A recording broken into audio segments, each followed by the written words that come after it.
Hi, welcome to Focus Forward. I'm your host today, Tom Corley. I'm the best-selling author of Rich Habits, and we are so fortunate today to have, this is just a superstar, this guest.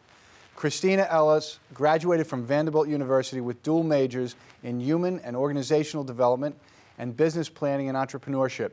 She earned her master's degree in education from Belmont University. She has been recognized as Gates Millennium Scholar, a U.S. Presidential Scholar, and a Coca-Cola National Scholar, among various other scholarships, grants, awards, including being named Miss Indiana Teen USA and winning 2 Junior Olympic gold medals in gymnastics. She currently lives in Nashville, Tennessee. Hi, Kristina, and welcome to the show. Hi, thank you for having me. Well, listen, here, you know what? This is the book. Usually authors, when they put their picture on the book, it hurts the book. Not in your case.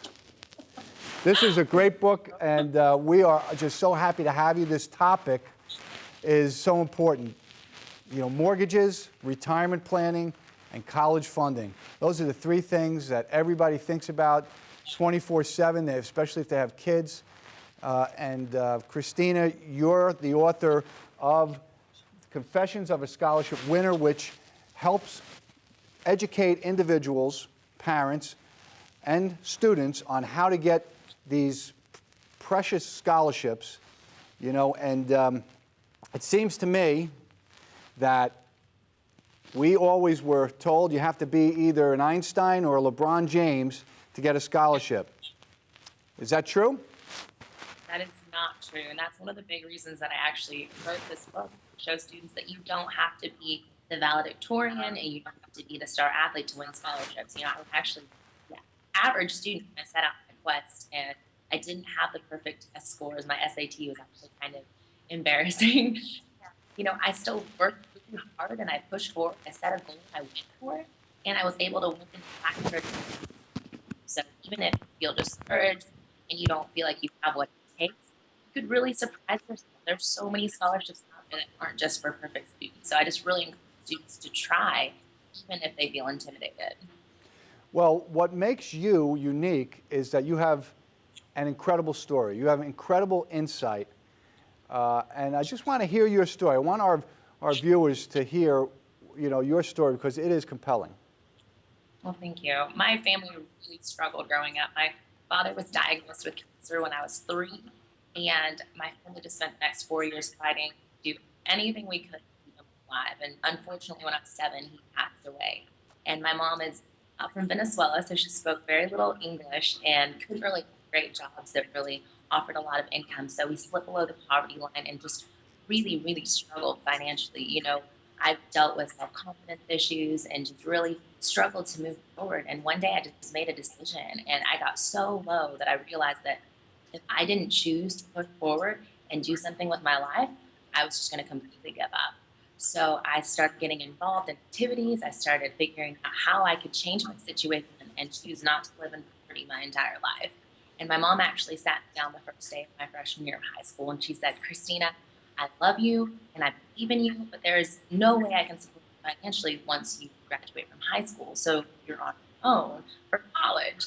And, you know, it's kind of overwhelming in the moment to hear that. I felt almost offended that she was telling me this big bomb on my first day of my freshman year of high school. It was one of the best lessons she could have ever given me because it made me start thinking about college and scholarships and figuring out a strategy for winning scholarships and standing out in the process. And I got really involved in high school. I just did all sorts of activities. I did all sorts of research. I interviewed different scholars and application judges just to figure out, you know, what does it take to stand out in the process?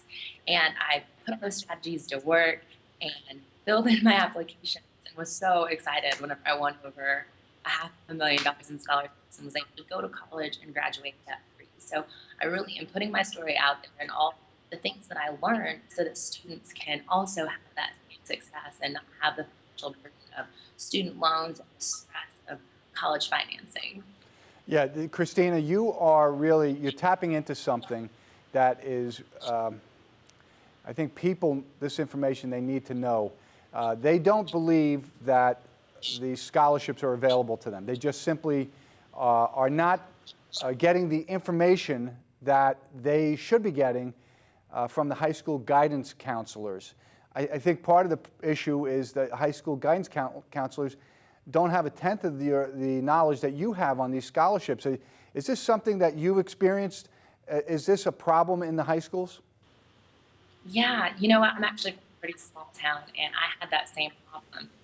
My guidance counselor was very sweet, and she was very helpful in a sense that she wanted to be helpful, but she just didn't have a lot of knowledge. A lot of the research I had to go out and do myself, and I had to figure out the different strategies that would help me stand out. She had good intentions, and I think a lot of guidance counselors, they have good intentions. They just don't have all the tools to, help students figure out how to win scholarships. So I just encourage students. A lot of students get so focused on only what their guidance counselors mentioned, but there are over 1.5 million separate scholarship awards given out every year, over $3 billion.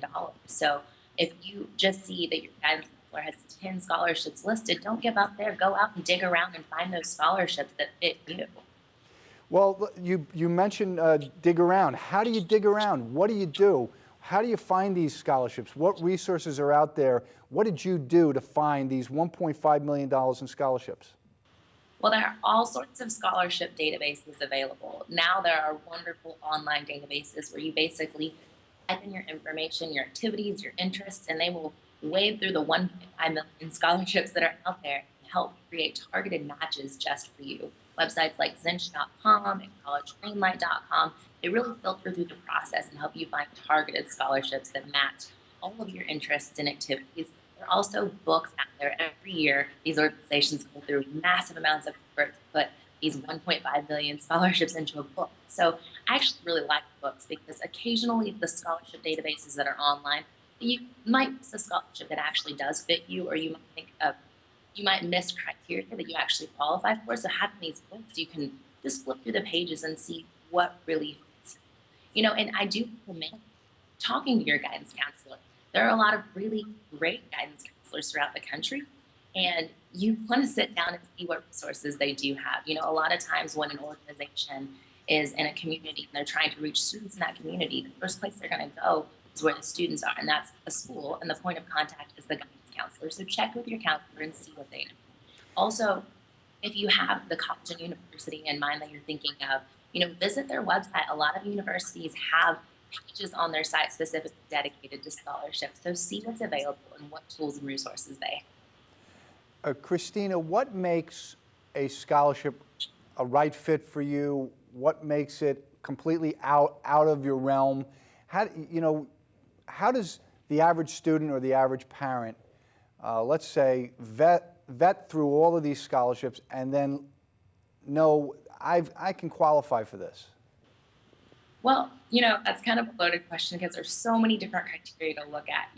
There are scholarships that are given away based on the two big categories of need-based and merit-based. So if you have a certain financial status, you can qualify for need-based scholarships. And then they have merit-based scholarships for pretty much everything you can think of. They have even crazy scholarships like the Zombie Apocalypse Scholarship, scholarships for being right-handed, for being left-handed, for being tall, for short. So, just a lot of the criteria you'll know when you read the scholarship qualifications. If you really wade through and see what you're involved in, what you participate in, you can kind of tell, this scholarship fits me or it doesn't.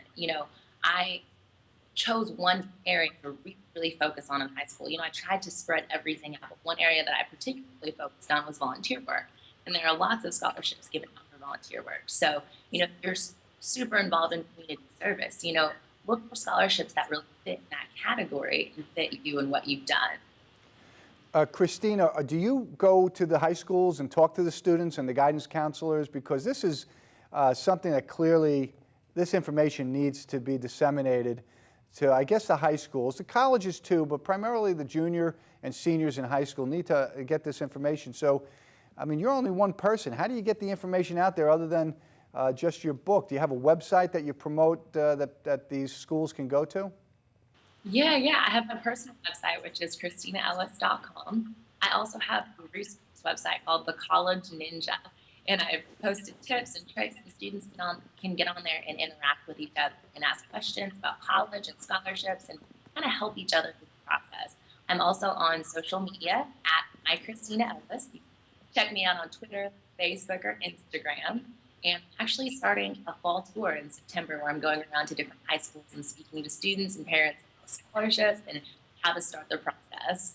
Well, you better bring a lot of books with you, because everybody, you're going to either be selling them or giving them away, because everybody needs this information. Thank you. It's been pretty wonderful. We've actually had some sponsors come on board that have, volunteered to purchase books for students so that they can get the information and fund their education. It's been really wonderful. I think the important thing for the high schools is to get this book. I think every high school and probably every college should have a copy of this book. I mean, you want them to be in the households. There's no question about it. But when you walk into that guidance counselor's office and they've got a bunch of copies of Confessions of a Scholarship Winner, even if the guidance counselor isn't doing their job, guess what? They just did, because they have your book there. So I think that that's really your target. And I'm telling you, I know, because I've spoken to over 2,000 high school students about my book, and I learned the hard way that they just don't have a lot of information, these guidance counselors. And so I think you are really walking into a situation where there's a great need. What are you doing right now besides this tour that's coming up to promote your book?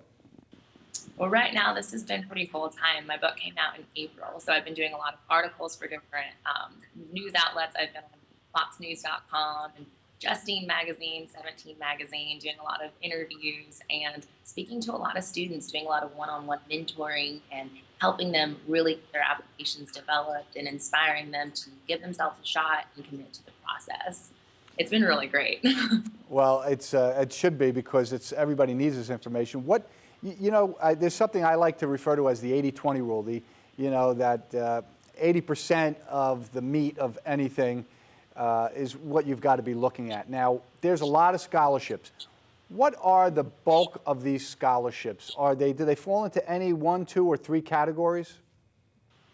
Well, I mean, like I said, there's need-based and there's merit-based scholarships. There's also grants that are offered by the government and by the schools. So, I mean, there are different categories, but then they go into subsets. There are scholarships that focus on athletics. There are scholarships that focus on volunteerism. There are the broader scholarships that kind of, lump everything together, and they're looking for the full package. So it really just it varies depending on the organization that's offering the scholarship and what you're really involved in, what you're looking for. But there are definitely scholarships out there. I know a lot of students, they get so focused on just applying to 1 or 2 major scholarships, but there are all sorts of scholarships out there for, a few $1,000s that they have a lot less competition, and you could really, really have a great chance of winning. Some scholarships, like you mentioned earlier when we were talking before the interview, they have 5 applicants, but a lot of students think, it's only a few $1,000s, so I'm not going to apply. But that money can really, really add up. For 4 or 5 hours of your time, you can make $2,000.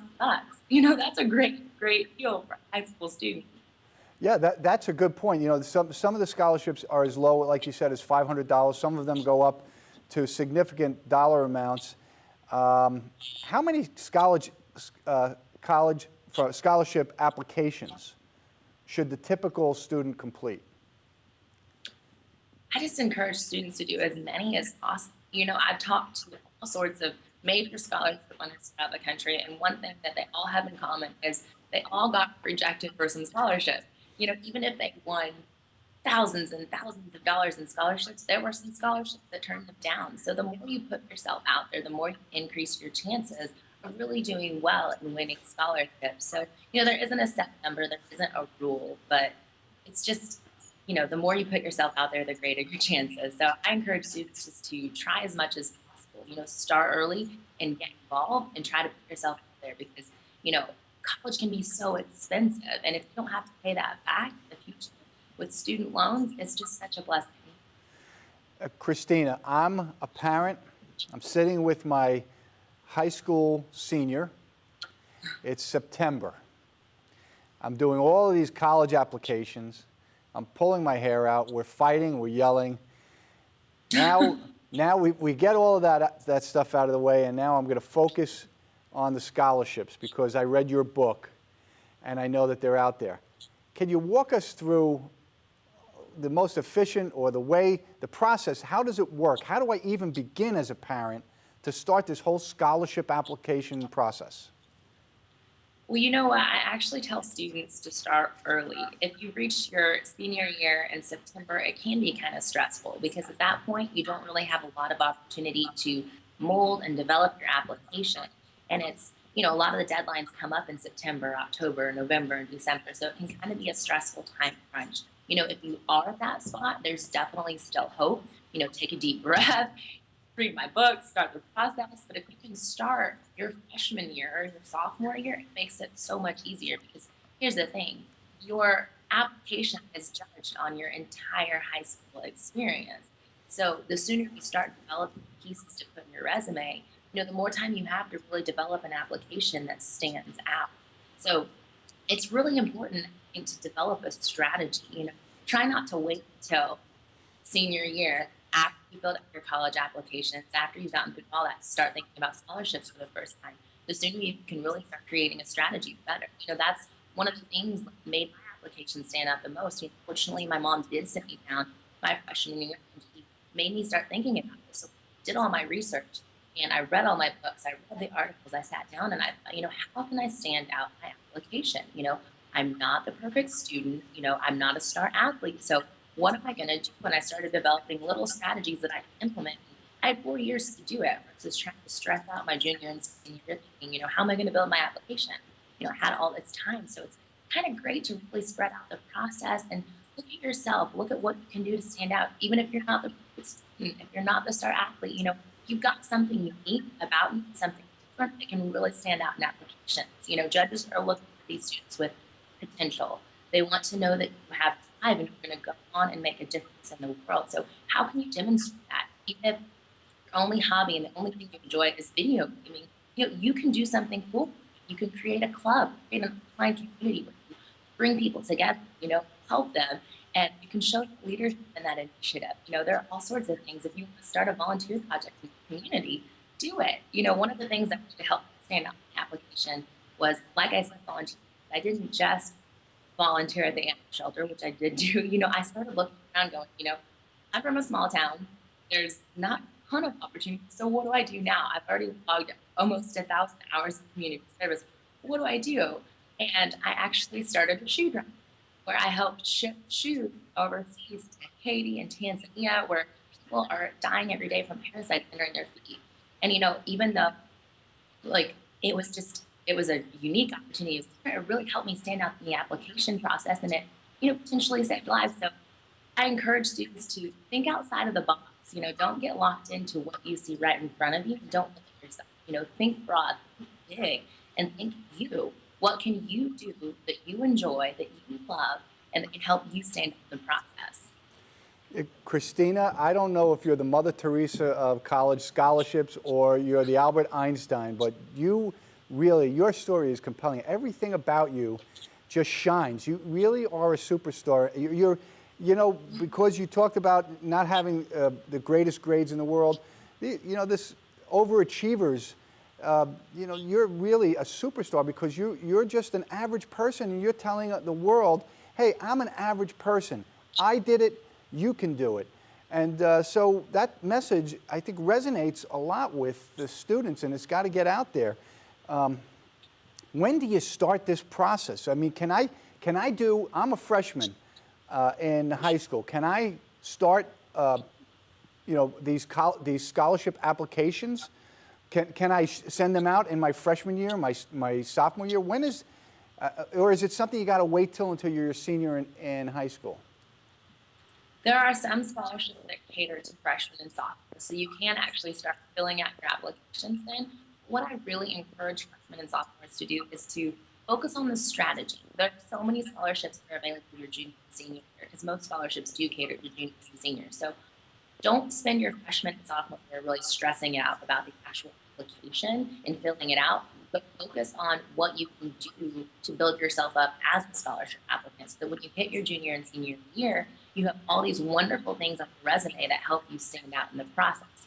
Think through what I was saying, those activities you can do, how you can get involved, and how you can participate and build your resume. There are scholarships that are available. I think it's a better use of your time to focus on building yourself and building your application in those first few years, but definitely start actively thinking about it. Read research, make a strategy, start figuring out how you can implement that strategy those first few years.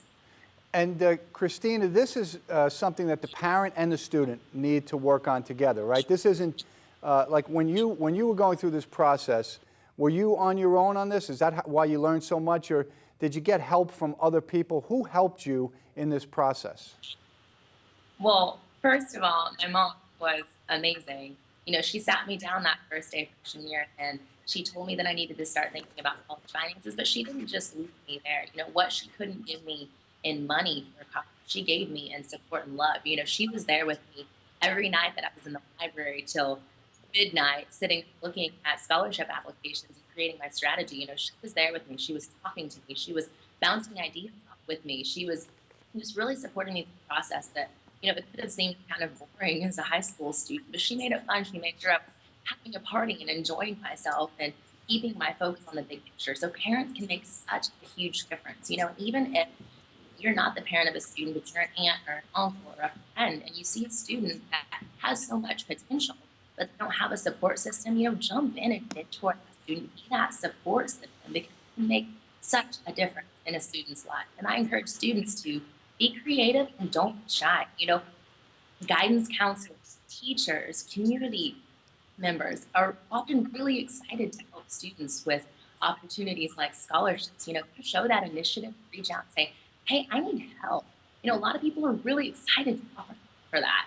I had about 10 people review each of my essays for some of the biggest scholarships that I went for. And it was awesome because a lot of them were excited. They felt honored that a student was taking the initiative to get help and, reach out to them. So I encourage students, don't be shy, ask people that you respect, hey, can you look over my essay and just, tell me what you think? Does it sound good to you? Do you feel it? And a lot of people are excited to help students with that. It's really a great opportunity to build your application into one that really stands out and talks to judges. Kristina, do you have a forum on your websites where kids can go and parents can go? Yeah, of like a forum. I have a community where students can interact with each other, and I also have some resources on there where students can, further develop their application. I also have resources in the back of my book, including like a scholarship worksheet that students can start brainstorming and figuring out the best way to figure out their application. Oh, that's important. That gives them another tool to use. What makes or breaks an application? What are the no-nos, the things you got to stay away from? And what are the things you've got to put in there? Well, you definitely want to pay attention to detail in your application. It would be very unfortunate if you spent a lot of time, filling out your essays and creating these beautiful essays, and then you forgot to fill out your address or something silly like that, because it can make you look like you're not really paying attention to detail and didn't care a lot to the judges when you actually did. So don't let silly mistakes, derail your application. Also pay attention to word count. A lot of application essays will limit you to 500 words or 1,000 words. Really pay attention to that because judges are looking for little details that show that you're also going to be successful in college. College essays, college papers, a lot of them involve details. They're a little bit more challenging. So they want to see that you can follow direction, and paying attention to those small details can really make a difference. And also, make sure you really look and make sure you are fitting for a scholarship. A lot of students just jump on a scholarship because, it looks great, they're excited, their friends are applying, but make sure that you fit all the criteria. If you're going to spend that much time filling out an essay and filling out the application, you want to focus in on scholarships that truly fit you and match your qualifications. So really pay attention, even little things like, if a scholarship is super focused around technology and you don't have any experience with technology, at times you can still apply, but you may want to spend your time on another scholarship application that's more focused around your interests and what your skill set is. Well, Kristina, it was great having you on the show. It's Kristina Ellis, Confessions of a Scholarship Winner. She won $500,000 in scholarships. She is the expert in the industry on getting scholarships. I know of no other book where anyone has the expertise that Kristina has, and I'm a financial planner, so I look for these things.